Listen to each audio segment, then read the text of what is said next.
గురుగారు నమస్కారం. నమస్కారం. గురుగారు ఆ. ఏం లేదు, చాలా మందికి ఉన్న డౌట్స్ ఇవి. ఉమ్, అసలు మీరు ఏమంటారు దేవుళ్ళు దయ్యాల గురించి? ఎందుకంటే మీరు ఇప్పటికే ఒక క్లారిటీ ఇచ్చుకుంటూ వస్తున్నారు, కానీ నేను ఓన్ గా స్టార్ట్ చేసిన ఛానల్లో మీ అభిప్రాయం మళ్ళీ ఒకసారి చెప్పండి.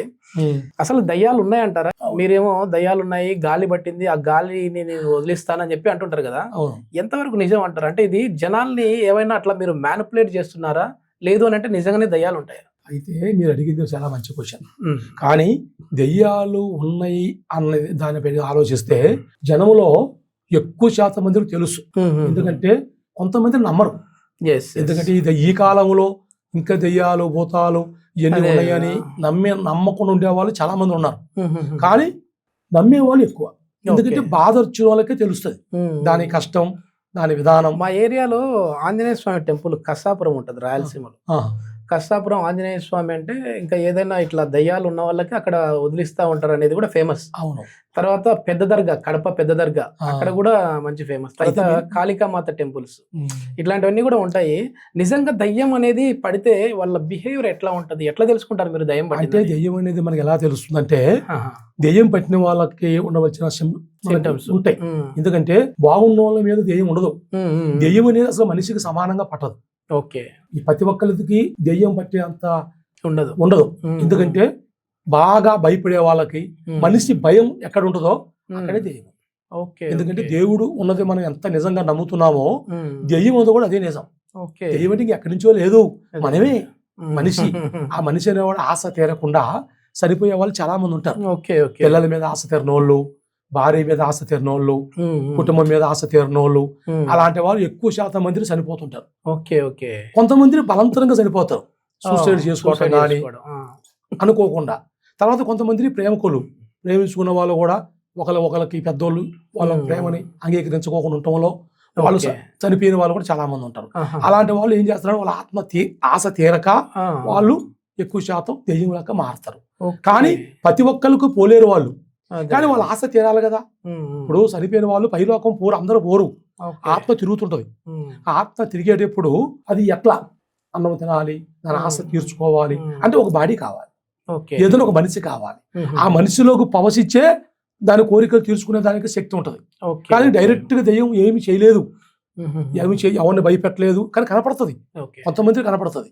ఆ మనిషిలో ఎప్పుడు భయం, మనం ఒంటరిగా పోతుంటాం నైట్, ఆ రాత్రి టైంలో పోయేప్పుడు సౌండ్ చేస్తాం, వెనకాల ఒక మనిషి వచ్చినట్టుగా, నల్లగా మన నీడ పోయినట్టుగా అనిపించేప్పుడు భయపడిన వాళ్ళు అది ఏం రోజులు అనుకొని పోతుంటారు.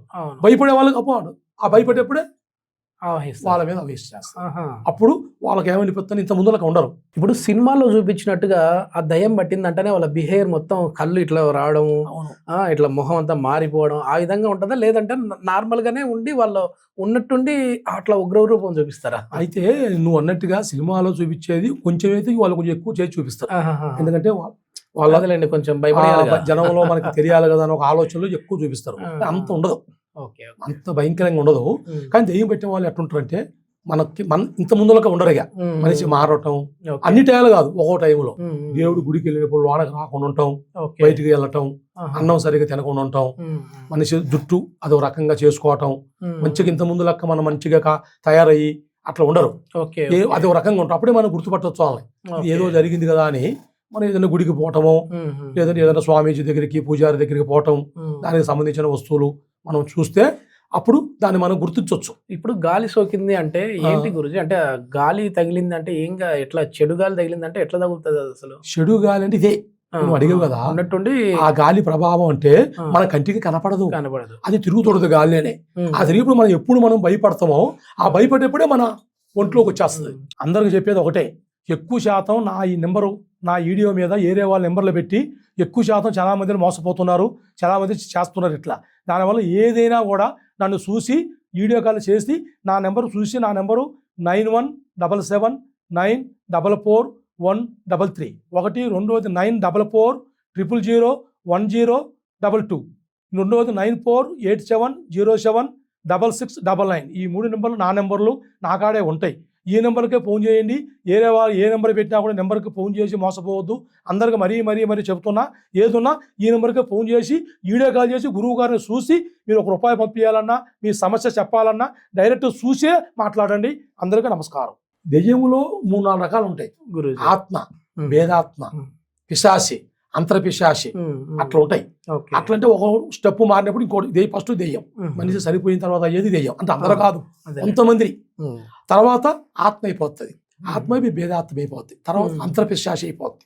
అప్పుడు ఏమైతుందంటే అది మనిషి ఒంట్లోకి ప్రవేశించినప్పుడు 1 నెల ఆ లోపు దాన్ని మనం పారతోలాల, ఓకే. ఏదో రూపకంగా దాన్ని పారతోలాల.